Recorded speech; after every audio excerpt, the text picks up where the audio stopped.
Good morning. I'm Meg Ryan from the Utah League of Cities and Towns. Very pleased to be with you here today. We have 7 wonderful, shiny faces in front of me here at the Utah Local Government Trust, and I believe we have quite a few of you online.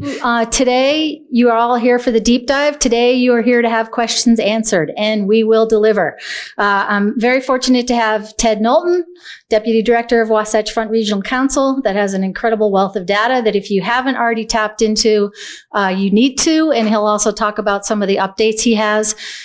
We have introducing, some of you may have a familiar face. We have Pete Kane, who will be coming up, who is the program manager, database program manager for housing and community development that Christina just referenced. And hopefully we have a lot of planners in the house and online, and Pete is one of you. So he worked at Draper, Eagle Mountain, and he hails from Massachusetts. So there's 2 of us now that you're going to have to reckon with in the house from the East Coast. So we have a wealth of knowledge. We also have out in the audience our director, Cameron Deal, Carson Eilers, who also worked tirelessly on this bill. So we are here to give you some information, but we're really going to pause after each slide and ask for questions so that we can get the information and ideas out to you. So we're going to have opportunity to ask questions throughout. As Christina mentioned, we'll be culling questions and answers for this and posting that like we did last year on our site.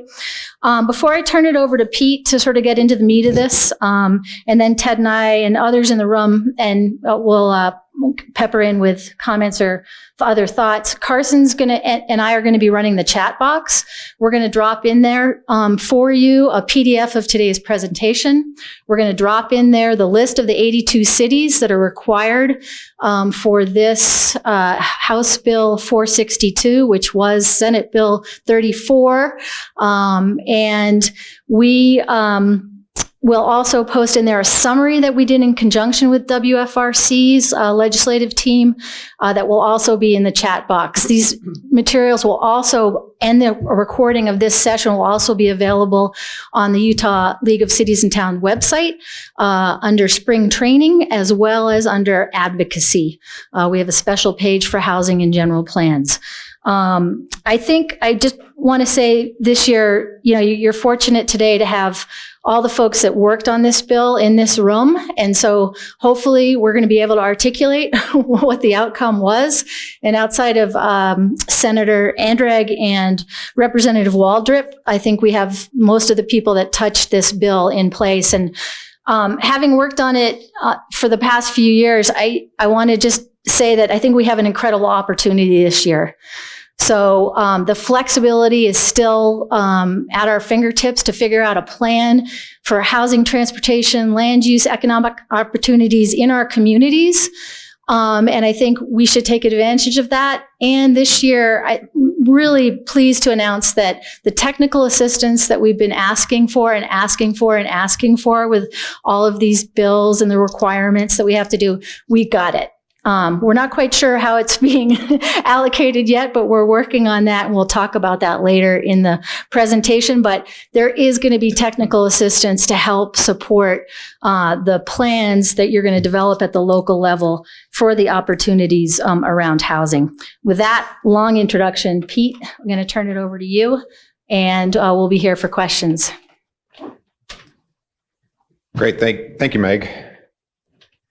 So as mentioned, I'm Pete Kane. I'm with Housing and Community Development with DWS, and I'm here to kind of give a real deep dive on the moderate income housing requirement, specifically the impact of HB 462. And so today we're going to go through a lot of different items. Try to start at the top and dive in so that when we get to the end, you will know what your next steps are in order to be meeting that requirement and what to prepare for reporting purposes. So with regards to SB 34 plus, essentially Utah code establishes that jurisdictions have to include a plan for the future by creating general plans. And through those general plans, there's now a requirement that expands it and includes moderate income housing. And so if a jurisdiction meets a certain criteria, it's required to include that moderate income housing element, but also report on the compliance and requirement of the inventory of moderate income housing. And what HB 462 did is that it amended this requirement. It added a lot of clarification where there was some issues before about how to actually meet those strategies. It also expands the strategies that are available for jurisdictions to select and include in their plans. It makes it more flexible, more creative, but it also gives you more options. So what is the purpose and objective? In general, I'm sure for most individuals and planners, the idea with moderate income housing is you want to meet the needs of the people for various income levels, living, working, or desiring to live within your community. It also helps to allow those people of various incomes to benefit and participate in your community and your neighborhoods. By determining how the jurisdiction will provide a realistic opportunity, you can then meet that need of moderate income housing over your next 5 years. That's the idea of these plans, is you're trying to figure out how to meet these needs over the 5-year period. And by meeting the requirement, it also means that you, as a jurisdiction, will be able to receive consideration or priority consideration for funding of projects based on that compliance. So with 462, it was approved at the 2022 general session. It's called the Utah Housing Affordability Amendments, and it modified many of those provisions related to affordable housing. Today, we're going to be looking at all of those different amendments and their specific impact on this requirement. We are going to be going through a lot of material here, so here are the main highlights, though. 462 clarified the moderate income housing requirement and timing to amend your general plan. It requires the inclusion of an implementation plan to also see through those strategies. It amends the list of the strategies that can be used, and it outlines the annual reporting requirement while also adding in priority incentives and restrictions for compliance with the moderate income housing requirement. Before I start to dive into each one of these, and I want to make sure that going forward, we pause. I want to see if there are any questions here in the room, or if we've received any questions that we can kind of answer initially. So none yet from online, but thank you all for dropping your names and cities in there. We've got a real smattering across the state, so welcome everyone. And anyone in the room who has a question at this point, we do have some more faces in the room. Thanks for coming. Okay, Pete, keep going. Okay, so to begin with, let's talk about applicability. With regards to the requirement of including a moderate income housing element and to report on an annual basis, the applicability is based on a jurisdiction's population. In general, it basically falls into a definition of if the jurisdiction has at least 5,000 people. It uses both the jurisdiction population and the classification. And when we talk about the population, when it comes to counties, we're talking about the population within the unincorporated portion of the county. With regards to the timing, the legislation actually requires that counties and municipalities amend their general plans by October 1st in order to now meet the new standards that are in there. So updating your general plans, if you fall under this applicability, updating your general plan to utilize the current wording or the current options of strategies. Pete, I'll just interrupt to say that Carson's going to drop in the chat box. We have a list of the updated list of the 82 cities plus the counties, if we have any county folks online. With regards to the implementation plan, the idea with an implementation plan, much like the rest of your general plan, is you want to include this implementation in order to determine how you're going to actually follow through with those strategies. What are the actions that are going to be taken, and what is the timing? When do you anticipate making that particular action or taking that action in order to follow through on that strategy? The idea is you're setting out those timelines within it, but you also want to do it so that there's some flexibility or realistic elements, not putting everything in your first year, knowing that it's going to be difficult to take those actions. But you do need to include an implementation plan so that you can outline for yourselves, but also just for the reporting purposes, how you're going to meet those requirements and when you're going to do those. I want to see if there are any questions on implementations or applicability. Nothing yet. Not How yet. about in the room? It's okay. So we all know what we're doing. You can save up until the end. We'll have Q&A at the end as well. With regards to strategies, HB 462 did amend that list of strategies. And so you can now go through, for counties, there are 23 options. For municipalities, there are 24. The options have either been revised or there's actually been some combination where some previous multiple strategies have been combined into one. But by doing that, there are now a number of new strategies that can also be selected. These strategies need to be actionable implementation steps. So, and you'll see when we go through one by one that the strategies have been revised in a way that it actually provides you the ability to determine a more appropriate action related to it. So I'm going to go through line by line, or do we have a question? We now? have a question. Good. I knew Great. this one was going to trigger it. Sooner or later, we were going to get it. Okay. First one from Steve. Are there guidelines for creating the implementation plans, or can they be as simple as a few paragraphs within a general plan? And we may put a pin in that for right now when we get to implementation, unless you feel like you want to crack that one now. I would say the implementation, the legislation is specific in that the implementation plan does need to identify your actions and your timing. So as long as you're ensuring that you include what actions you're going to take to meet those particular strategies and the timing sequence when that's going to happen, in the next 6 months, within year 2, things like that. It does need to be specific. Your actions need to be measurable, so that there's actual validity or there's a way to track that type of thing. Right. And that's exactly right. And there's flexibility there. So there's not a prototype yet because we wanted to give you that flexibility. So for example, let's say you're working on an accessory dwelling unit ordinance. Well, you've already had to have not a good example. Let's see, Ted, what else are we doing? We're doing a housing overlay zone or something. And that's one of the policies you picked.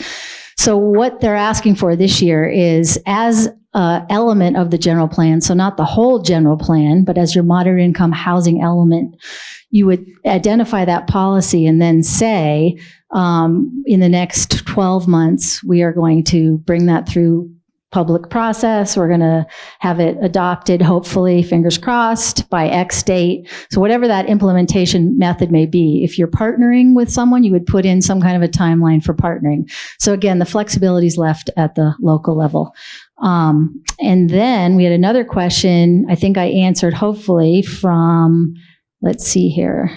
Mark, is the implementation plan specifically for the housing element or for the general plan itself? Again, it's the element itself.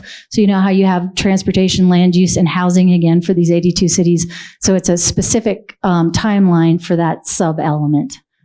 Though I believe, correct me if I'm wrong, but if you have an implementation plan for the general plan and there is you'll need a section about the housing, the moderate income housing, so it can be part of it, but it needs to be clear that it's the housing elements. And as part of that, because the implementation plan does mean that you need to identify the actions and timing you're taking for those particular strategies, you're tying it back. But as long as it's in there and you're demonstrating that the implementation is specific to the moderate income housing, that would be the requirement. Okay. And then we'll see how, there's a lot of these that jump ahead to where we're headed. So I'm not ignoring some of the questions, but we'll just field some here and we may be bouncing around a little bit more. But, and Carson did drop the PowerPoint link back into there. So this is a question from Paul. Hi, Paul. Is there credit or recognition for steps that have already been taken sometimes years ago? And I think, Paul, we're going to get to that maybe in the reporting and discussion and section. So my answer right now from Meg at the League is yes. Pete may have a different answer, but we're gonna chat about that a little bit later. So hold on. And then let's see.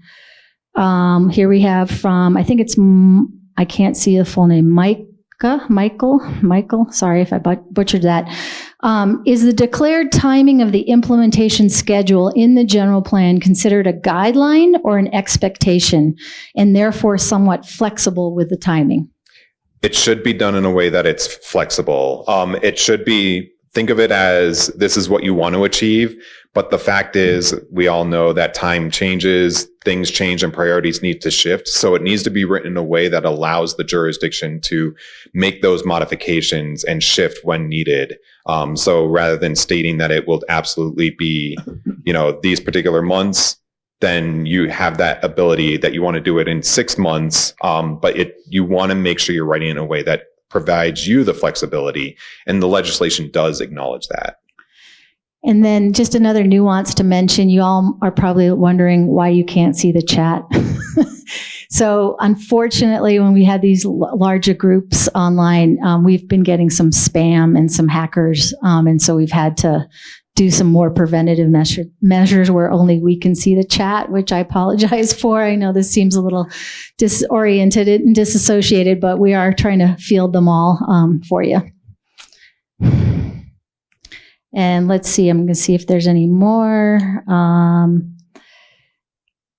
Let's see, I think Cameron answered that. Okay, go ahead, Pete, march forward and we'll keep a log of these. All right, so over these next few slides, I'm going to go line by line of each of the different strategies. What you're going to see here on the screen is, on the left-hand side of the screen is what the strategy now is, based on the legislation. On the right-hand side was the previous phrasing. Anything in bold is the amended language.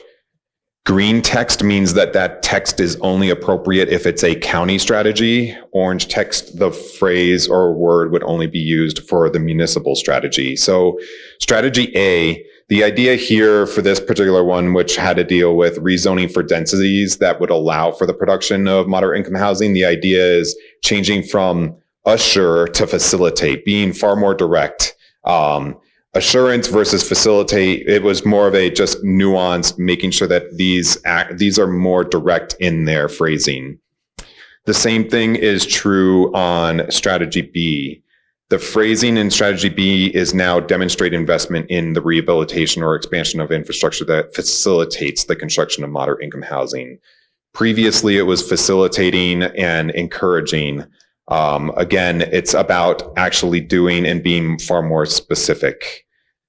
This was the same for strategy C, which is now demonstrate investment in the rehabilitation of existing uninhabitable housing stock into moderate income housing. Again, changing from facilitate to demonstrate investment. And then in D now is phrased as identify and utilize general fund or county general fund subsidies or other sources of revenue to waive construction-related fees that are otherwise generally imposed by the county or municipality for the construction or rehabilitation of moderate income housing. This one made sure that when it comes to if the jurisdiction is making an action in order to waive those construction fees, they're waiving it directly related to moderate income housing construction and not some other type of project. Certainly can do that. It's just that as far as meeting the strategy requirement, it needs to be a waiver of construction related fees for moderate income housing development. With those four, I want to pause and see if we have any questions. Yeah. We do have a few questions. Thanks, Pete. And again, you'll see kind of the philosophy behind this is the language, the verbs have been changed to be more, or the adjectives have been more changed. And I have to tell you, Pete used to be a screenwriter in a past life, so he's really good with language and words. So I'll butcher it and he can correct me. But we tightened up the menu items, is what we lovingly refer them to, these strategies. But some of them are basically the same. It's just that we're asking now and that's why we tied the implementation to it. So in other words, it's less vague, more directed menu item strategy, and then put your implementation behind it. Okay, so the question is, if a city makes efforts to rezone, oops, and then I just lost that chat. Hold on one second. If a city makes effort to rezone for densities, And I'm sorry, they're coming in fast and furious, so I keep missing the question. Okay, what does the state, this is from Stephen, what does the state consider for densities necessary to facilitate production of moderate income housing? And again, that's left at the local level. Ted can probably opine. Do you want to, it's really set to what your community is. Ted is also a planning commissioner for the city that is hosting us today. Do you have anything you want to add, or am I being general enough? It's what meets the needs in your community for density. Obviously, they're looking you to increase the opportunities, and maybe that's through some different housing types that you haven't considered before. Now, I know Ted has now something to say. Thanks, Meg. I think a useful thing to do is to do the analysis about what people at different price points in your community can afford, what kind of choices you have available for residents as they age or as they start their new households. And because affordability is different, one community to the next, and that word density means something different in each community, that you do, and in fact have that and should define that locally. I think the beauty of this bill is it is not a one size fits all, and we should define those things on a local basis. Excellent. And then I've got a couple more. If a city makes efforts to rezone for densities, what are developers required to do to help implement a moderate income housing plan, cost or rent? So I think what you're saying is, so if you lay the groundwork, then what controls or mechanisms do you have for the development community to then have not just a market rate unit? And that there are lots of strategies that you can do for that. And that's what Pete will also be able to help you work through on those strategies and tools. I think there are probably some on the Wasatch Front Regional Council. The ones that come right off the top of my head are that you could put provisions in there that there are percentages or target levels that you're trying to meet as part of the development agreement, again, with the new language that we have from this year's state legislature. We want to have some agreements about flexibility on incentives and bonuses. So there's one thing that you can do to help target the income. You also have deed restriction mechanism, which is available to you. If the city owns some of the land, one of the initiatives we're going to be talking about is how to manage public assets. Obviously, as a landowner, you'd have a lot of control over how to do the development. And Cameron, would you like to weigh in for a second as well on that topic? So there are tools and strategies, and that's what we're fortunate to have Pete and others to help us work through those for each of you. Perfect. Thank you, Megan. In addition to the strategies, one other key component that's in House Bill 462 that did not exist in SB 34 is that part of the annual report is also your analysis of how the market has responded to the plans you're putting in place. Because that was a key missing piece from SB 34 that we realized in recent years as cities have been implementing SB 34. The cities plan for housing, they don't build housing. So Cameron City may put into place the plans to meet the MIHP requirements, but then the market may not respond favorably to them. So then the question is why?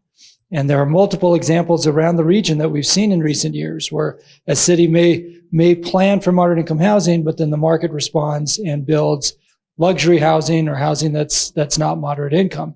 So for the first time, House Bill 462 will require that additional data point, which then will hopefully help inform both the policymakers of Cameron City and policymakers at a state level of which strategies are resulting in moderate income housing, which ones are not, how is the market responding, and then we can tackle it in a more comprehensive way.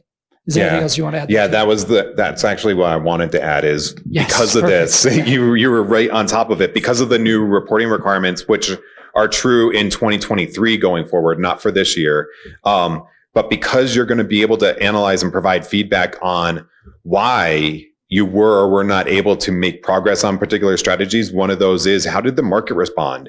And we need to know that because it helps to let the state know, are there other mechanisms or tools that the state can provide through regulation or as benefits to municipalities or counties in order to help steer the market in a particular way if it's needed. But you're able to tell us so that we can make sure that we continue to evolve this, that it's a feasible and it's something that actually follows and creates that moderate income housing. So thank you for that point.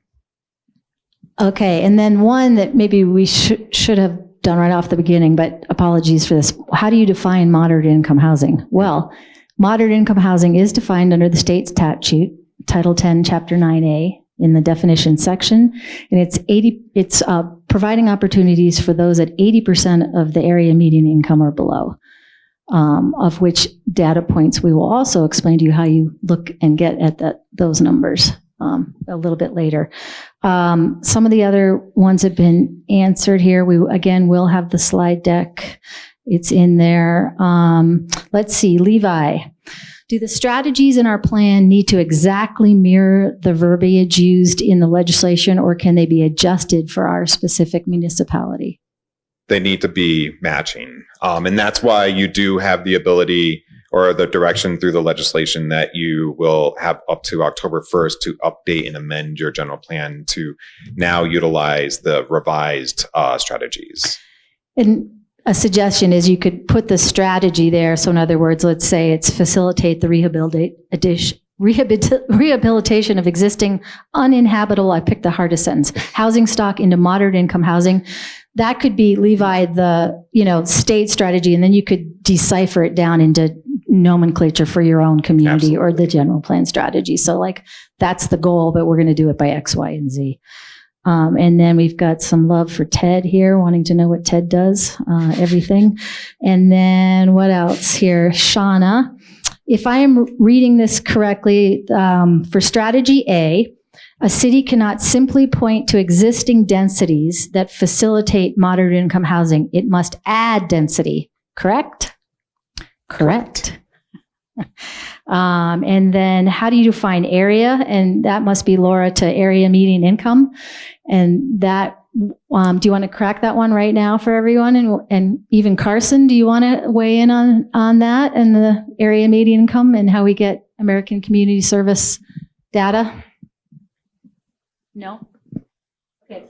Carson doesn't want to. So Pete, do you want to try? I know that it is definitively defined in the statute, but I forget the exact wording. Yes. So the area median income is, go ahead, Carson.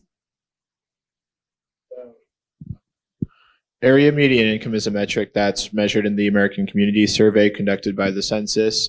In the past, the Department of Workforce Services has provided that data in the 5-year average. So they can provide that information for you. Area median income in the current framework is the area is the county. So not just your municipality, because they don't want to make sense. But yeah, we're looking at the county. There's some metrics available at the census for statewide area median income, but the county has sort of been the perspective so far, just so you can measure against the most immediate neighboring communities and the sort of housing stock within the immediate area to you. And we will talk about, in the past, there was, I think we have good news moving forward about getting that data and who's going to be able to provide it, so we don't have to spend a lot of time as cities and towns. We're going to shift that one to Pete. And have one of the allocations that we got this year was from the state was for the Department of Workforce Services to create a database. And so there's funding to help not have to spend time trying to gather the numbers, but thinking rather about the policy to address and target those numbers, which I think is a great step ahead. Okay, we've got some more here. Is the state providing tools to help track market response? And this is from Kayla. What should we be looking for? MLS data is difficult to obtain and analyze. We don't always have good records on the price point of developments, even when they sell. And even if we do, we have no way of knowing what the actual price was paid, often many times over listing. So what I would say to that is when we get into the reporting piece, we're going to talk about how we're going to get information from or help from you guys in creating that second form for 2023, of which one of the pieces is the market data reporting. So Kayla, for a second, if you could hold on that, and we will get to that as we move forward. We won't forget that. Here's the next one from, I think this is Michael. Is this Michael from Riverdale? Will the state be providing a spreadsheet again with affordable housing gaps for each community? That is what I was referring to, which is the 80%, 50%, and 30%. This year in the statute, we actually removed that requirement that you have to get that from the state and then give it back to them. And again, we'll talk about that data. We're going to have that available to you from the state. So again, you can then look at the policies and look at the blueprint for your community and not have to worry about gathering the rate data. Let's see. For strategy N, this is from, I think, Patrick. For strategy N, do programs for down payment assistance that a municipality creates fall into the category of mortgage assistance, or is that not in line with the language of the strategy? I'm going to leap and say absolutely does. It's a mortgage assistance program. It's just targeted. And I think we had used that knowing that cities did that as part of crafting that strategy. But we'll get to N shortly too. Yep. So unless I get overrided by Christina, I'm saying yes. Let's see what else here. I think Zachary says Salt Lake County publishes their AMI, FYI. And then Jake. Okay, here we go, Jake. One of the valuable requirements of the previous language for the report was to look at the needs of 30, 50, and 80. Breaking down the moderate income range led to valuable discussions. It appears that cities just need to look at 80% and below now, but the counties still need to report on the 3 different levels. Was that intentional? So I didn't realize it didn't come out of the county section, so that was probably an oversight, because they two should have been mirrored. But we are not asking you to not look at that. We're just saying there was a lot of confusion in the past about trying to get that data. We have 82 cities with a variety of level of staffs and expertise, and sometimes acquiring that data was a challenge. What we're saying is we want you to look at that data. The state's going to provide that data, but there was sort of a vacuum. You were asked to look at it, but then there was no real quantitative strategy to implement against. And so now we've got these menu strategies. You can have the data that's going to be provided to you by the state, and then you can still have that policy discussion and see what works best. Because perhaps in your community, you're meeting all 50 to 80. Maybe it's really only 30. Maybe it's only 75% of AMI. That's the flexibility at the local level. Okay, interruption. Christina has a comment. Christina override me. She wants to come in. Here we go. Sorry, Christina. We're going to bring her on. Okay, great. I just want to temper some of the statements about the data being provided. Historically, those percentages and the number of units specific to those percentages in each community was the output of a model that was not completely accurate. That's why we removed those thresholds in HB 462. So as you go through and you look at what the need is in your community, we are not going to be able to provide you specific information as to the numbers at the different thresholds. That is one of the things that we got funding for this year. We received $500,000 in funding to set up an affordable housing database. And that part of that funding will be used to have a new model created that will help facilitate these moderate income housing plans. But I don't want anyone to think that tomorrow you can contact us and we can provide you that data. This is a work in progress. So your first October report should be exactly how Pete is describing it. The data element that Meg has been describing is in process, and we will let all of you know when additional information is available. And we'll certainly get into more detail on that when we start talking about the reporting element. Right now, we're really focused on the particular strategies, but I'll definitely go into detail about what the reporting expectations are for this year and following. Okay. And thank you, Christina, and for the clarification. And then we do have more questions here. And this is the whole reason that we have you here. So I know that there may be slides. You guys have the slide deck. If you're, eating your PB&J, you can jump back and forth on your own slide deck. But we are here to answer these questions, and I've got like 16 more. So I'm just going to march through them. And if we need to go through them at a later slide, I'm going to punt. But this is from Paul up in Brigham. Hey, Paul. And we're going to have Pete take this one off the top. If a community cannot take credit for areas that have been rezoned in the past to facilitate the production of moderate income housing, then the expectation from the legislature seems to be that the entire community will eventually be rezoned as such, leaving no provision for other uses. Is that an accurate reading of this bill? So we're going to have Pete test his mettle here on Dave. I think with regards to that, and that is in regards to the legislation obviously isn't very specific in saying that these strategies enacted must be followed through only in the future. I think there might actually be the reality that if you've already rezoned and the rezoning demonstrates the purpose and intent was for moderate income housing, because the rezoning mechanism states that this zone must, when it's residential dwelling units, 10% must be allocated towards X AMI, and you're able to specifically demonstrate that, then I believe that there may be that you are in fact meeting that requirement.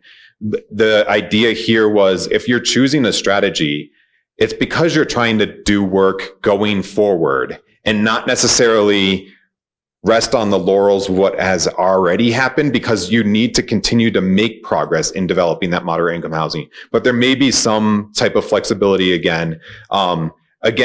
Maybe if you've already done the rezoning efforts, don't utilize that strategy. Find another strategy so that you can continue progress and utilize a different strategy within that list. But feel free to contact later on, and we can certainly have that discussion. But again, try to work on selecting things that are going to progress your development of moderate income housing. Okay, great. So we have a question in the room. So Carson or Susan, could you hand the mic to them, please? And while we do that, I know, so Carson, I have a question. So when we respond, we're responding directly to that person. Other people can't see the response. Okay. Okay, so we have kind of multiple tracks here. Cameron is responding to some of the questions, but some of the questions also are ones that I think, so if you can all see the answer and the question, can they see the question though? Okay. Okay. All right. So a little deviation. Cameron's rewriting some of the questions in there so you can see it and then answering. So I'm going to try to, we'll have this question here in the audience, and I'm going to try to catch up and see what ones we need to broadcast. Okay. Okay, but as long as everyone can see it, because there's value to having the answer for everybody. Does that make sense? Thank you. Okay, in the house, who do we got? So you mentioned... And you are? Jan McCosh with the Town of Hideout. So you mentioned solving these issues of affordable housing outside of zoning. We currently don't have zoning that's inclusionary. I'm wondering, are there methods like putting together an MDA? Can we require certain units as part of the development agreement, or must it go through the planning process? Or as an exaction? I believe in the MDA. It wouldn't necessarily, I don't believe it would fall under the rezoning strategy, but there are certainly other strategies in here that type of development agreement would fall under. Could we require an exaction? We have a developer wanting to change to nightly rentals. Could we, in exchange for allowing him a certain number of nightly rentals, bring in affordable housing units, deed restrictions? So first of all, thank you for As a town, you're not required to do this, so thank you. We're glad that you're embarking on it regardless for your own needs. And then secondly, exactions made all the attorneys in the room shudder. So we don't like to, we have narrow arms at the state that allows us to look at what those are, and specific findings and studies are needed to make such a exaction. So I think your question is on the blush of it, that worries me. So one, I think you need to check it with your attorney, but two, let's follow up with us afterwards, specifically with Pete or myself, and we can maybe help some strategies that might work within your area. Okay. Yes. Oh, we have a question here from Frank. This follows up on your comment from Hideout. I'm sorry, I don't remember your name, but I'm Francis Lilly from Mill Creek. What we've done in the past is, we have a zone that has an unlimited density per se, and it's really only height, and it's a pretty tall height that you can build up to. And in that zone, we have a provision that says that the city council can, at its discretion, require a development agreement to go into that zone. While we don't actually have it articulated, we've used that development agreement process to compel developers to do an affordable housing set aside, if not a full affordable housing component to that. And I just wanted to make sure that that strategy would satisfy. Because we've used it in the past. We'll have to look at it. I don't believe it would fall under the A rezone strategy, because the rezoning has to be explicit, meaning that the development within that zoning district does require it. It may require it if the development agreement does barter that as a tool, giving the option. It needs to actually it needs to facilitate. But there may be another strategy that your mechanism does fall under. Understood. Thank you.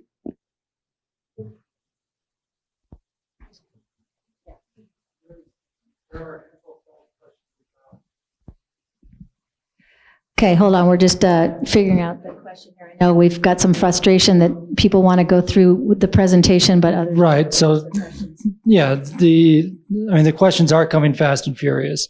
So I think it makes sense to just proceed with the presentation. Carson and I are tracking the questions, and if we get to a question that doesn't get answered in your presentation, then we're tracking it. We can try to answer it ourselves, or then we'll alert you and you can answer it that way.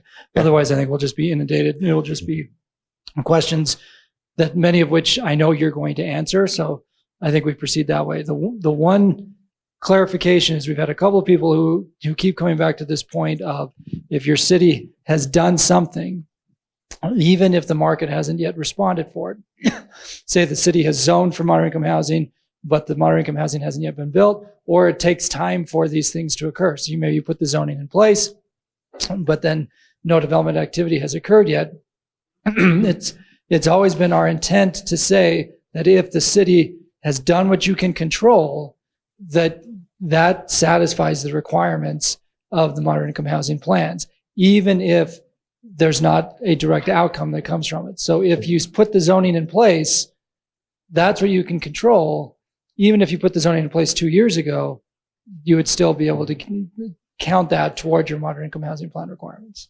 So rather than me, I've seen like 3 questions that are all in that thread. So I thought it was easier just to say that one aloud. So Christina has raised her hand again. No, it's okay. So Christina, she dropped her hand. So I think we're okay there. And she just texted that she's fine. So let's proceed with the presentation, and we'll keep tracking the questions and aggregate them as we go along if we can't answer them. Okay, two bosses have spoken. We will proceed, but also we will be doing the Q&A, which I mentioned before at the beginning. So have some patience. We'll get these answered. Okay, Pete, take it away. All right. So moving on. We'll now jump into strategy E. This one it's just been clarified specifically. So now the language for strategy E is to create or allow for and reduce the regulations related to internal or detached accessory dwelling units in residential zones. Essentially, it's very similar. It's just making sure it's specific to internal or detached. With strategy F, previously, this is one where the strategy has gotten very specific. So previously, F was allow for higher density or moderate income. However, that was pretty vague. The revised language is now that you must zone or rezone for higher density or moderate income residential development in commercial or mixed use zones. And then when it comes to municipalities, the strategy also includes the verbiage near major transit investment corridors, commercial centers, or employment centers. So now it's not just about allowing, it's specifying that allowance means that you as a jurisdiction are zoning or rezoning to allow for this. The same is true for strategy G. Previously, it was the phrasing was encourage higher density. Now it's more specific. The strategy is amend your land use regulations to allow for higher density or new moderate income residential development in commercial or mixed use zones near major transit investment corridors. So here it's specifically the change has been to amend your land use regulation to allow for this. And it's qualified that it's for higher density or new moderate income housing residential, and that it can be in commercial or mixed use zones. And I should note that this for jurisdictions that have a fixed guideway public transit station, which I believe there are 20 some odd jurisdictions that fall under that requirement. 22. You do have, and we'll get into this later, but you do have a requirement that there is one strategy definitively has to be in your list of strategies in your moderate income housing element, but also there are 3 strategies that are options, and you can choose one of those 3 within your required, and G is one of those optional 1 of 3 for those transit station communities. Strategy H. Previously, it was simply about eliminating and reducing those parking requirements. Here it's been specific, stating that the jurisdiction has to amend the land use regulations in order to eliminate or reduce those parking requirements for residential development, where a resident is less likely to rely on the resident's own vehicle, such as a residential development near major transit investment corridors or senior living facilities. And this H is also one of those 3 optional options for municipalities with the fixed transit.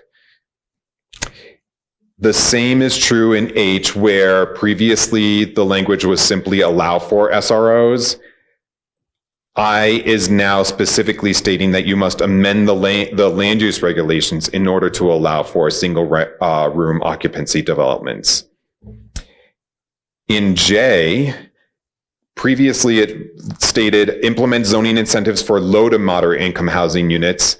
It's been cleaned up and reduced in the requirement here. It's simply implement zoning incentives for moderate income units. Obviously, that does include low income as well, but now it's just removed the language of low to.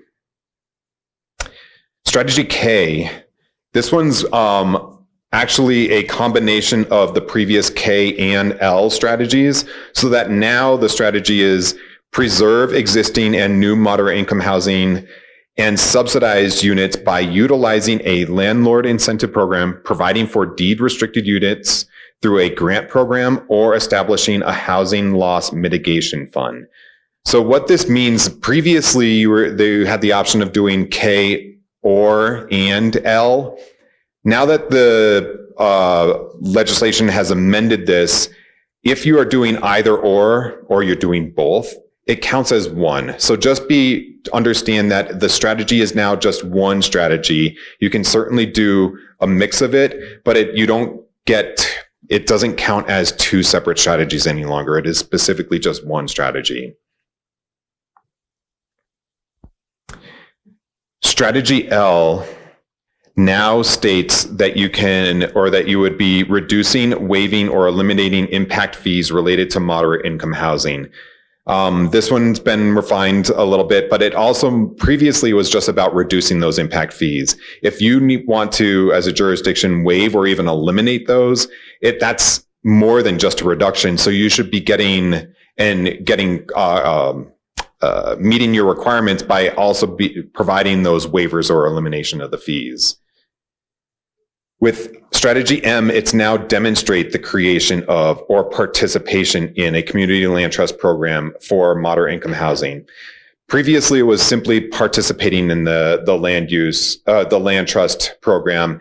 Now it's about demonstrating creating that trust as well as participating in. So you have that ability to do either the creating of or participating in, and it counts towards that particular strategy. Strategy N is now implement a mortgage assistance program for employees of the county/municipality, an employer that provides contracted services to that jurisdiction. And then the new language here is, or any other public employer that operates within the county/municipality. So this broadens it a little bit more so that mortgage assistance program can be utilized by a public employer other than the municipality or somebody providing services to that municipality or county, as long as they're operating in that county or municipality. Strategy O has gotten very long, and that's because it's actually combined the previous strategies of P through T, essentially.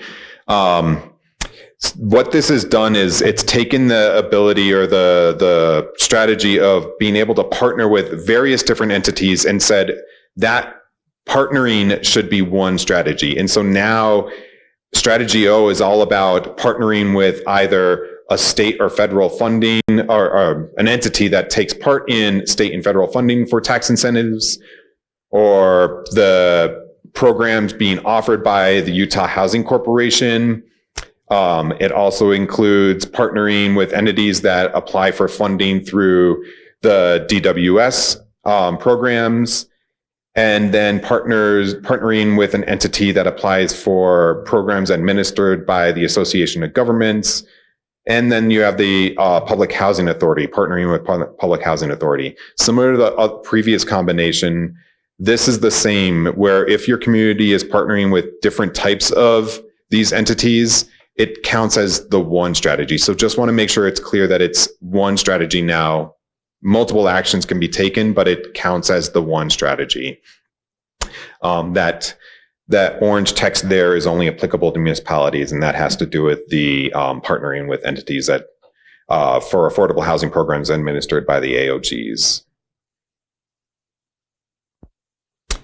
P was previously U for the counties and V for the municipalities. This one there's been some added language in here. So now it's demonstrate utilization of moderate income housing set asides for a community reinvestment agency, redevelopment agency, or community development and renewal agency to create or subsidize moderate income housing. So here the amendment or the change here is making sure that utilization and set aside is specifically related to creating and subsidizing moderate income housing.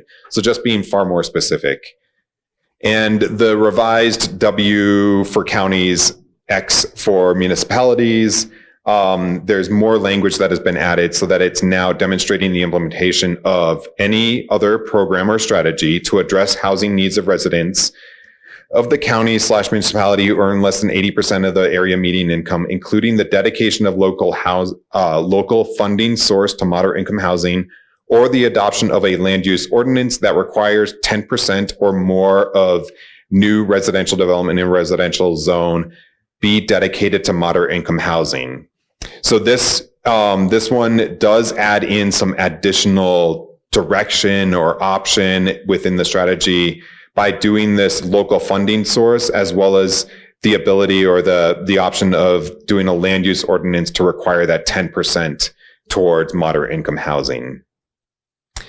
All of the strategies I just went through, though, are the modified versions of the previous strategies. What I want to now walk through are the brand new strategies that now came out thanks to this legislation. So there are 7 new strategies that your community can consider, or maybe you actually are already underway with. Q is about creating a housing and transit reinvestment zone pursuant to Title 63N, Chapter 3, Part 6, Housing and Transit Reinvestment Zone Act. So if you are looking at doing a reinvestment zone, this is a new strategy that you can actually utilize and count towards your requirement. It is one of those 3 optional strategies for fixed guideway transit station communities. Strategy R is about eliminating the impact fees for accessory dwelling units that is not an internal accessory dwelling unit as defined in Section 10(9A) 530. So with the legislation, it did remove the impact fees for internal accessory dwelling units. This strategy says if you are going to remove the impact fees for non-internal accessory dwelling units, you get to count towards your meeting the requirement. You can actually, that's helping to instigate or provide for this moderate income housing by removing those impact fees. Strategy S is create a program to transfer development rights for moderate income housing. Again, this is about a transfer of development rights, but if your code or you are amending your code to allow for development right transfer and it specifically identifies the intent as moderate income housing, this would be a strategy that you would want to work for. T is ratify a joint acquisition agreement with another local political subdivision for the purpose of combining resources to acquire property for moderate income housing. What this strategy does is it allows you to work with another agency or political subdivision, such as the county, to create and combine the resources to buy the property so that that land can be developed into moderate income housing. If you are looking, it says things like joint acquisitions or even acquisition of land in order to create the moderate income housing, this might be a strategy one to consider. U is develop a moderate income housing project for residents who are disabled or 55 years or older. So here, if you are developing, this says develop that project. You could be doing something like acquiring land specifically for this type of development for disabled or 55 plus. Or if you're doing zoning to help initiate that development, you're working with a developer and you're creating that zoning or a development agreement even, that would fall under this strategy U.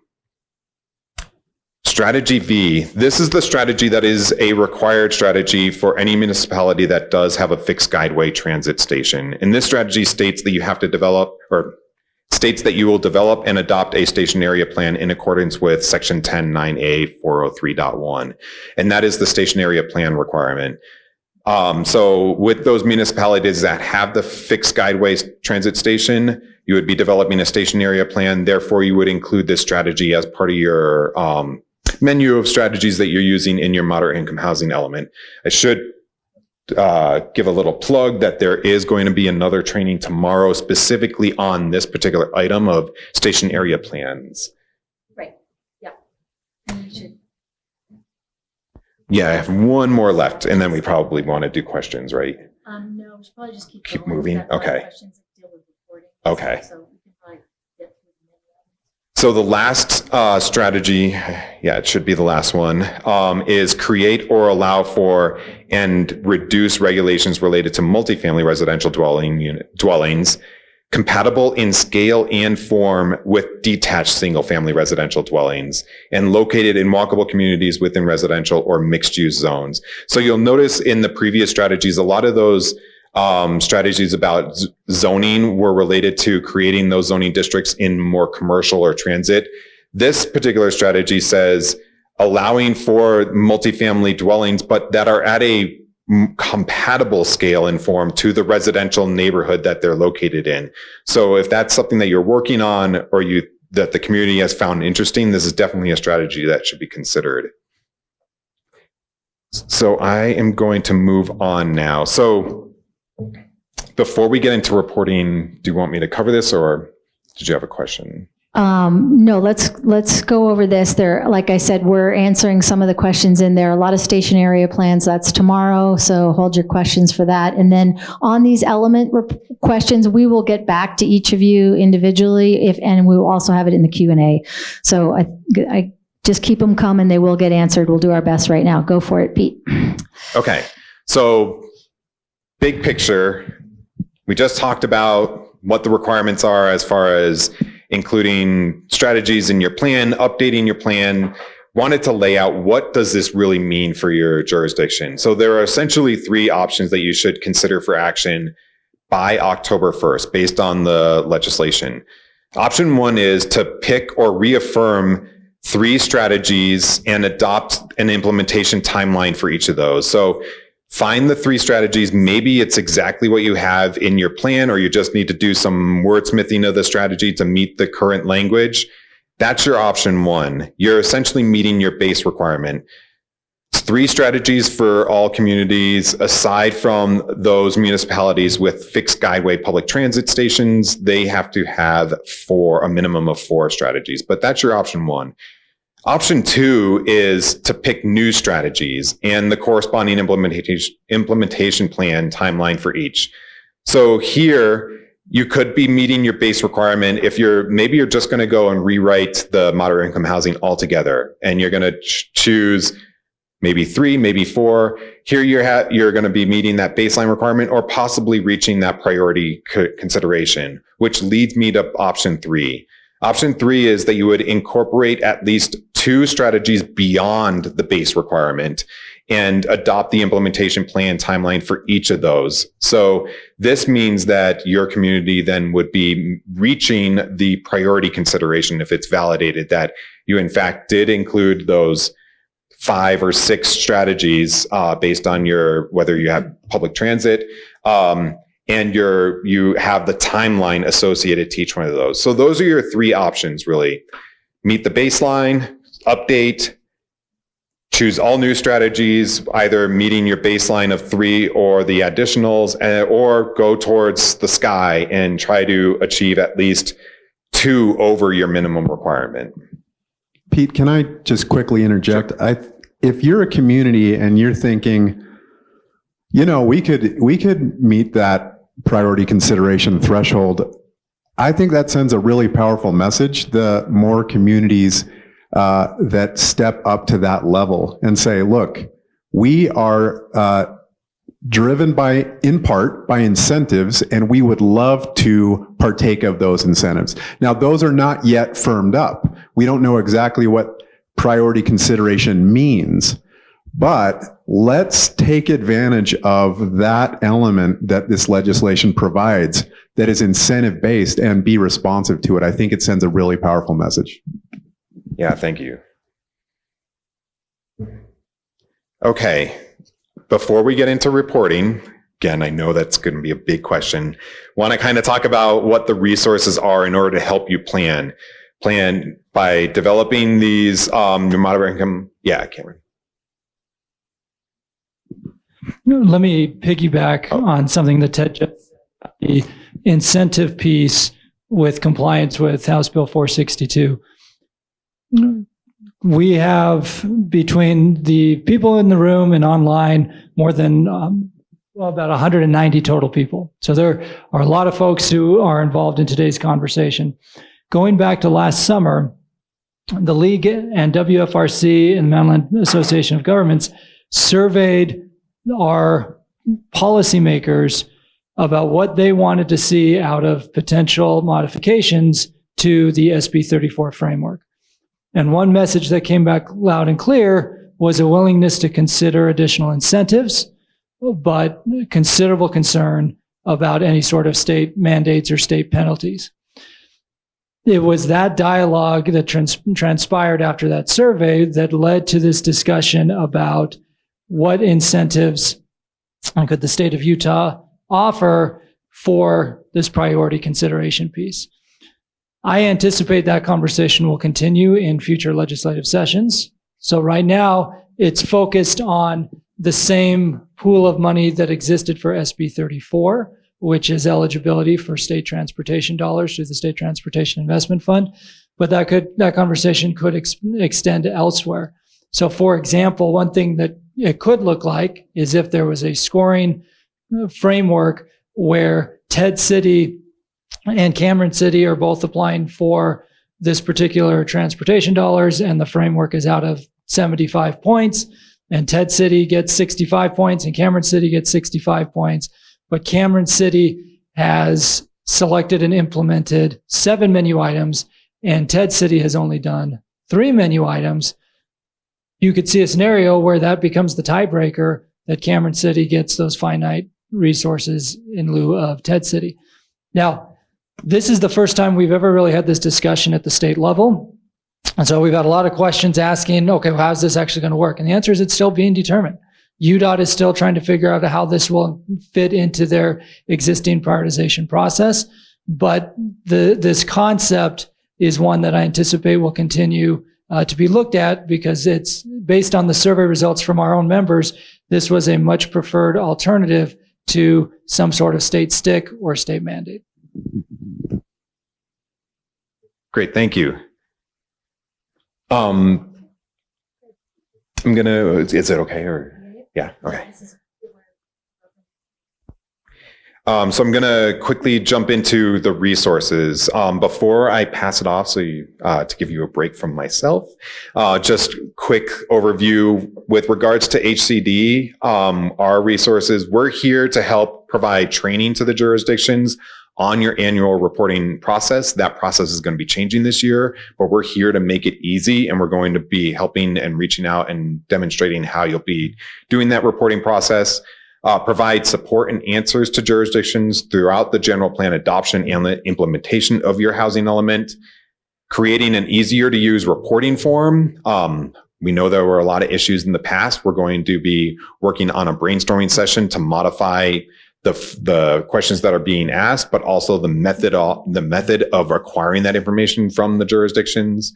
And then also building a statewide, and we teased to this earlier, a statewide database to help support jurisdictions in your plan development.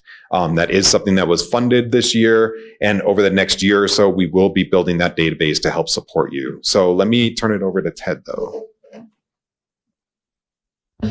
Okay, thank you, Pete. And it's great to be with you.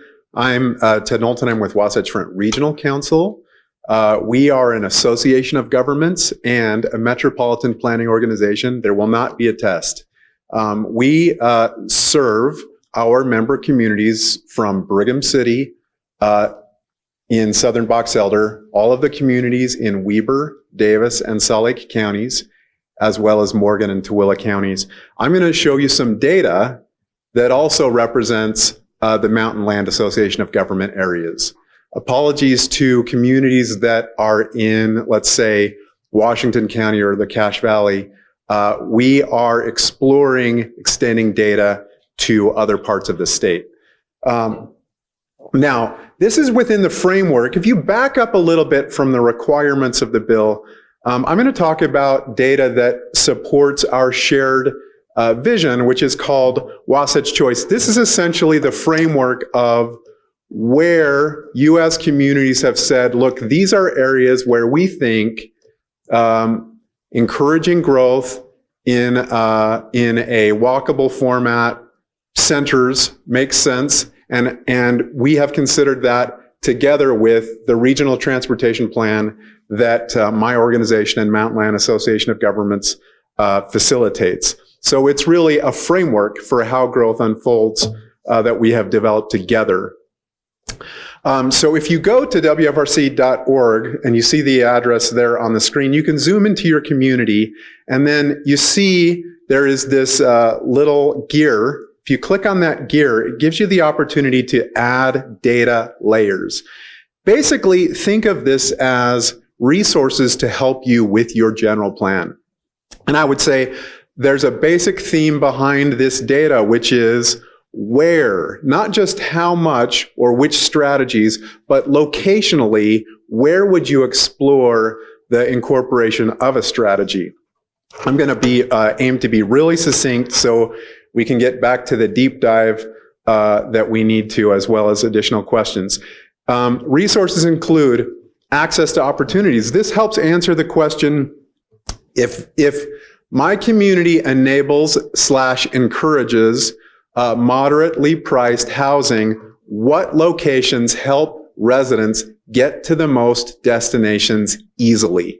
You can slice and dice this by public transportation, which is what you're looking at. Orange means you can get to more destinations within a short period of time. And if your community doesn't have as much transit, you can also just do that by automobile. Growth forecasts. State law asks you to consider forecast growth in your general planning. This unpacks that. This is exactly what underlies the Regional Transportation Plan, Utah's Unified Transportation Plan. This is the forecast for how much growth for jobs and population is in your community, and even how it is defined one area to another. This helps us collectively address the demands of our growing population. SB 34, HB 462 asks you to integrate consideration of your general plan with the regional transportation plan, where major road improvements, transit improvements, and bike improvements. So this is a little bit finer grained, can be finer grained than a requirement like, hey, you need to do a station area plan here or there. It can be, well, where are bus improvements contemplated? Where are the really high quality bike trails contemplated? And those can be things that you can consider in your general planning. And then, of course, tomorrow there's going to be a deep dive in station area planning. We're adding more data to support that consideration as we move forward. At WFRC, maps.wfrc.org, there is a, dare I say, a plethora of data that you can utilize. And again, our objective is to help you generally in the development of your general plan as you think about where jobs, homes, transportation improvements locally, how they make sense, how they fit with the broad framework of Wasatch Choice, how they help you meet the needs of your citizens. I hope that's been helpful somewhat, and a little bit of pulling back from the deep dive to some helpful resources. And I'm going to pause and see if there are any questions that I should hit here, or I can hand it right back to Pete. I think you can hand it right back to Pete. And this is a good test because we have our boss, who's an honorary planner, and a legislative analyst answering the planning questions. So we will see what comes out of that. Yeah, thank you, Ted, for covering all of that great tool. That's definitely going to be helpful. A quick additional synopsis of some other resources that are available. So there are technical assistance funding options for you as well, such as the technical planning assistance through UDOT, 600,000 allocation, that's statewide assistance. There's a water element tech assistance through DWR of 300,000. And that's for integration on water and land use for general plan elements. The planning and technical assistance through the AOGs, Association of Governments, of 1.05 million, statewide conversation about growth through the Governor's Office of Planning and Budget of 1 million to educate the public. Regional workshops on land use policies. This is through Utah Land Use Institute case law studies. And then there are efforts to increase housing affordability through local zoning housing regulatory reform that's been budgeted for $250,000.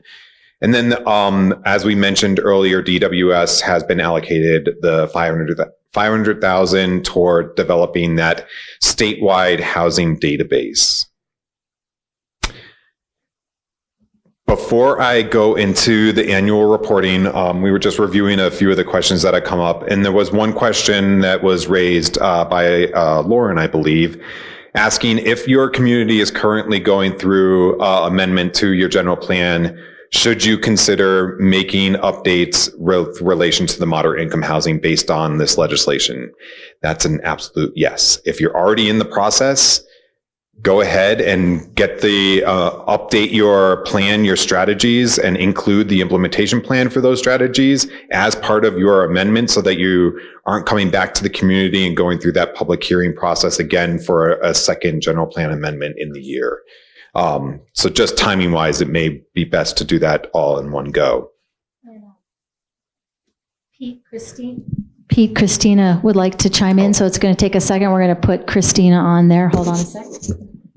Okay, great. Thank you. Hey, Pete, just on your slide 27, the slide previous to this, quick clarification. The regional workshops on land use policies money for $250,000. It says Utah Land Use Institute. However, this will be going out for RFP, so I don't want to presuppose that they will be the ones that will be the recipients of said funding. So let's get into reporting. Specifically, I want to outline what's going to be happening over the course of the remainder of 2022, set the expectations for your jurisdictions, but also what the state has to do as well. So by July 1st, we'll be releasing a new report form. This new annual report form will be made available on the Housing Community Development website. We'll also make sure that it gets distributed to all of the jurisdictions that fall under this requirement. And that new method will be released by July 1st. Through the summer and the fall, you should be working on your data collection and your support. Jurisdictions should use this time to identify the staff person that's going to be responsible for collecting and submitting the required report data. HCD will also be offering meetings, trainings, one-on-one conversations throughout in order to help you determine and fill out that report form. Just a note, 2022's report form is going to be significantly easier, or there's going to be less requirements in material that you need to apply in there. But we are going to be outlining for you in this presentation what will be expected in 2023 so that you can prepare. And so that's some of the things that you want to start thinking through now as you work toward 2023. By October 1st, your annual reports are due. So the jurisdictions will need to submit through that new reporting mechanism by the 1st. And we should also note that based on the legislation, your reporting is based on fiscal years. It's no longer based on your calendar year. But again, for this particular year, you're simply going to be identifying the selected strategies that you have included within your general plan and the implementation plan for each of those strategies. That is your requirement as for this reporting year. In October, or starting in October, HCD will begin a compliance review, making sure that the communities that are required to submit did submit, and if they did submit, verifying the strategies they identified and cross-referencing it to their general plans, as well as those implementations. With that, HCD does have to, within 90 days of receiving your report, provide a notice of compliance, non-compliance, or if you did great and were recommended priority funding, you'll get a notice of prioritization. And then the state legislation does require that by December 1st, HCD has to submit its methodology of reviewing those annual reports. And that would be submitted to the Committee on Housing Affordability. This likely will happen well before December 1st in order to do the reviews starting in October. The state requirement is that HCD does submit it by the 1st, but before then, HCD will have developed that methodology. So after the October 1st deadline, HCD will verify if a jurisdiction is in compliance with the state requirement. The notice will be provided to the jurisdiction, UDOT, and the Governor's Office of Planning and Budget, letting them know if you've met the requirement, did not meet the requirement, or actually exceeded and are priority consideration. There we go.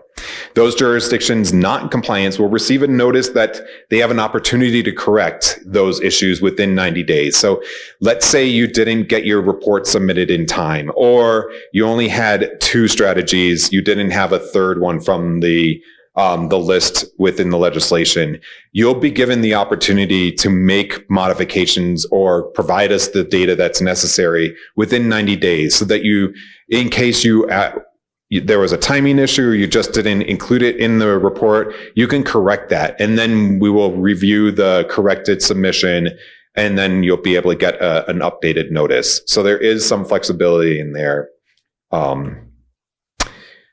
But the bigger issue, the bigger topic is the annual reporting for subsequent years. So I mentioned that for 2022, your reporting is simply to let us know what strategies you've included in your general plan and the implementation for those. But we need to, going forward, show the progress that is made based on the new list of options. So starting in 2023, the due date is still October 1st, and it will still be based on the fiscal year. But there are 6 additional items that you're going to include in that report. And in the report, that includes what were the actions taken for each strategy, identify what was done in that previous fiscal year to implement each of those strategies.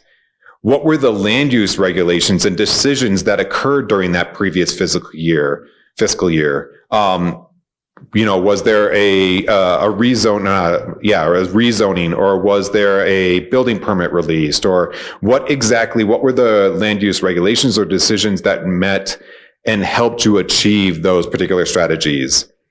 But we also need to know what were the barriers, what held the jurisdiction back from being able to implement a particular strategy. By letting the state know where you're running into roadblocks, it'll help the state to determine what can be done, what we can change to help initiate and further those strategies. You'll also be including ADU statistics. You'll be providing the number of internal and external detached ADUs that are built or that were granted a building permit in that fiscal year, as well as business licenses to grant or licenses to rent that were granted during that fiscal year for ADUs. Providing that measure and reporting so that we know how many ADUs are in your community, and providing that other housing option. We also need to know about the market. So in that report, you're going to provide how the markets responded to the strategies based on a rezoning change or another decision that was made. Did the market react? What was that market reaction? Was there more opportunities for additional units, or did you see an uptick in requests to develop because of that change? And then finally, suggestions. How can the state support your jurisdiction in implementing those strategies? Are there any things that, similar to the barriers, that the state can do in order to help you out so that you're meeting those strategies that you feel as a community are important to you? Should I ask more questions? So let's talk for 1 second about the action taken. So we remember there's a baseline number of menu items that you can that you're required to pick. You could go for the priority consideration and pick more elements. What if our city has more than even the priority consideration? So can you talk a little bit about, for reporting purposes, and also how we're going to work on this, so we may not have all the answers now? That's a great question. I know there are a number of communities that actually have a dozen or more strategies that directly relate to the legislation. The form is not going to be restricted to only provide us up to, let's say, 6. You will have the ability to report on if your community actually included all 24 strategies into your general plans, the moderate income housing element. You will have the ability to provide that information. As far as the litmus test of whether you met the requirement or met the requirement to be considered for priority funding or prioritize consideration for funding, that is a specific number, and additional strategies on top of that we will provide in the notice, but the legislation doesn't say what the weight may be, but you will definitely be able to provide reporting on more strategies if you did do additionals. And I think, again, Pete's going to get to the fact that we want to have some outreach sessions and get some feedback from you about what that report might look like for 2023. And I know individual cities, based on their menu items, will have certain questions, but that's what we're here for, to follow up for individually. And information that's generic for the rest of you, we'll try to publish on that Q&A. Were there any others? Or? No. Good. Okay. Okay. So let's talk about what this means if you are meeting those requirements or actually exceeding the requirement. So there are incentives and restrictions to the moderate income housing requirement. So for jurisdictions that will receive priority consideration, if they A, comply with the element, the strategies, and the incorporation of an implementation plan requirement, but also demonstrate that they have made plans to implement. For most municipalities, it will be 5 or more strategies. And that's if the municipality does not have a fixed guideway public transit station. If it does have a fixed guideway public transit station, one of 22 jurisdictions, it's 6 strategies, means that you will then be receive priority consideration. And then for the counties, it's 5 or more strategies. So if you are including 5 or 6 of the outline strategies in legislation and you have implementation plans for those, you will receive that priority consideration. And that incentive is priority consideration of the TIF or TTIF, the Transportation and Investment Fund. So this will be through the Transportation Commission, as Cameron mentioned earlier. The specifics of that are still being worked out, but that is the incentive element, is by getting priority consideration for a transportation project within the jurisdiction. The flip side, however, is the restriction. So what happens? Oh, question. Yeah, okay.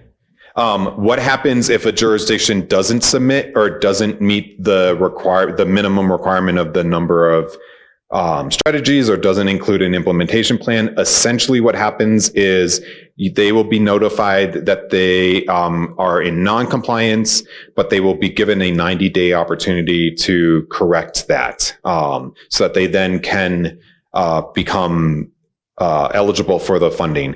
However, if they don't correct it, then they become ineligible for funding for our TIF and TTIF projects within that upcoming year. Cameron, was there a question? Or yeah, okay.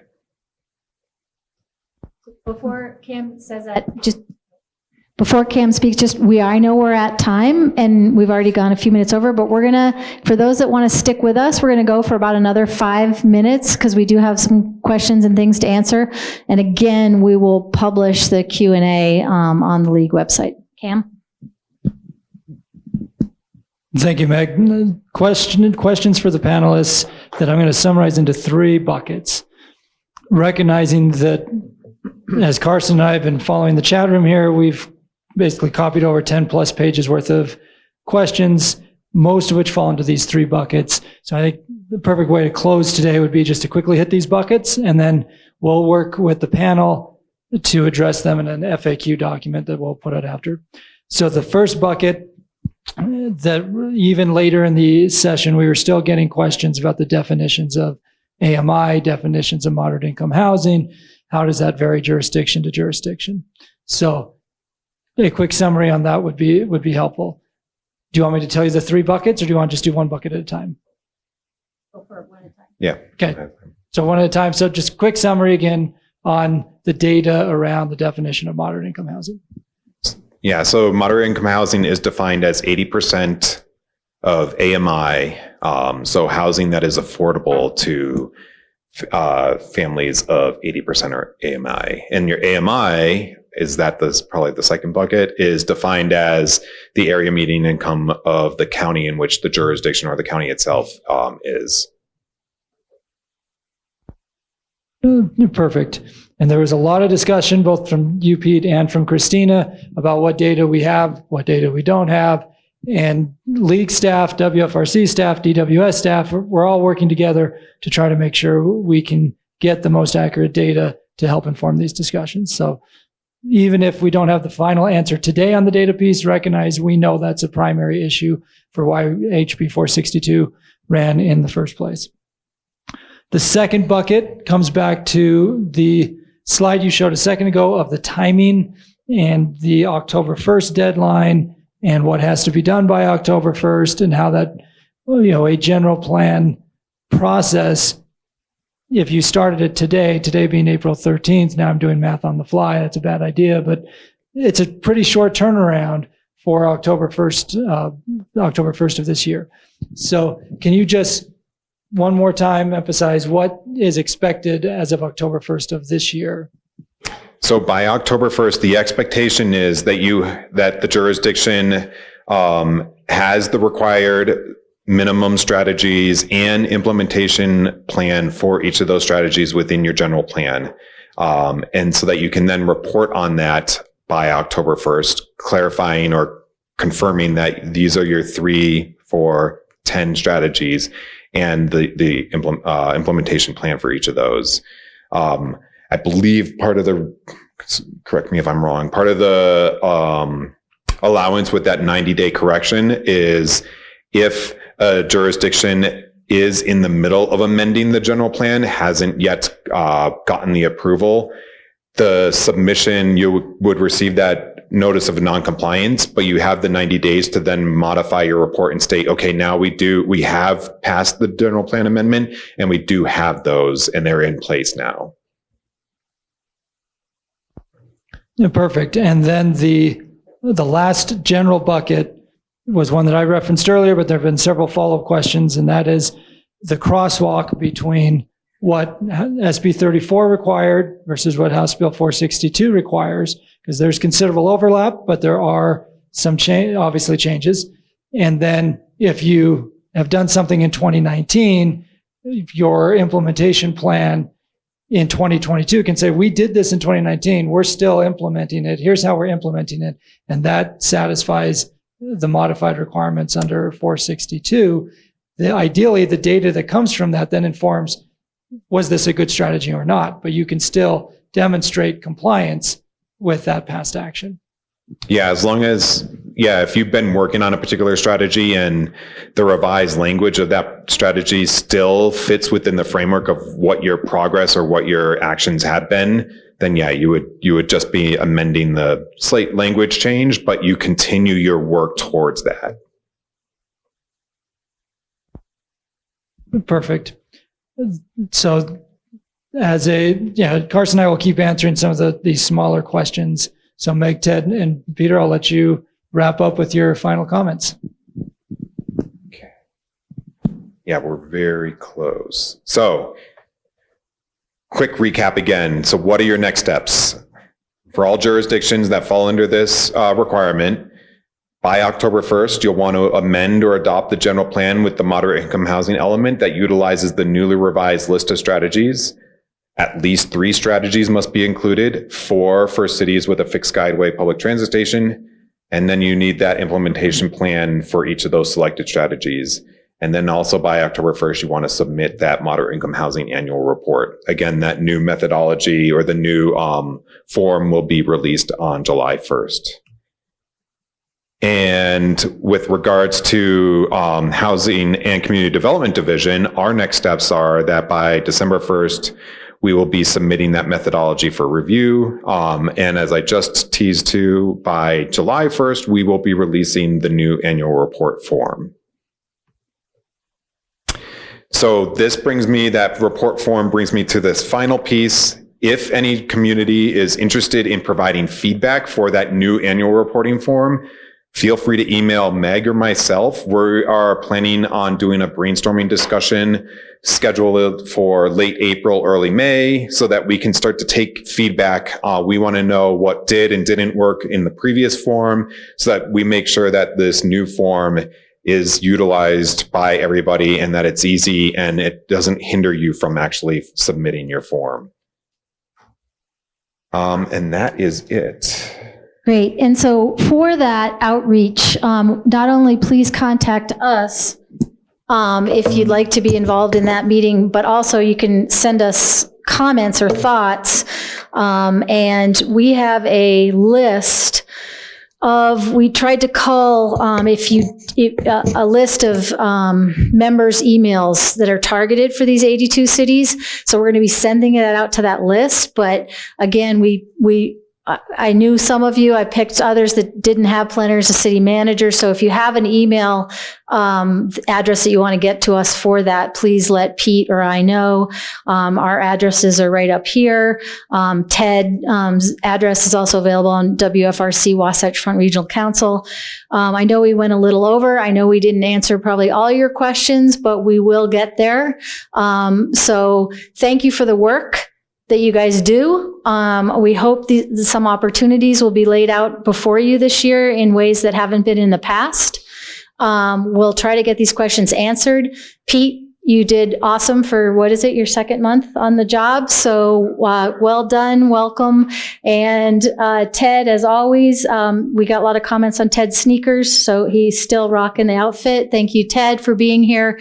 And thanks to everyone else for attending. We will sign off. This will be posted once more under the ULCT website under spring training, as well as under the advocacy tab. Give us 7 to 10 days or so, Susan, to post this on our website. We will log off from the virtual world and say, enjoy the day. Thank you.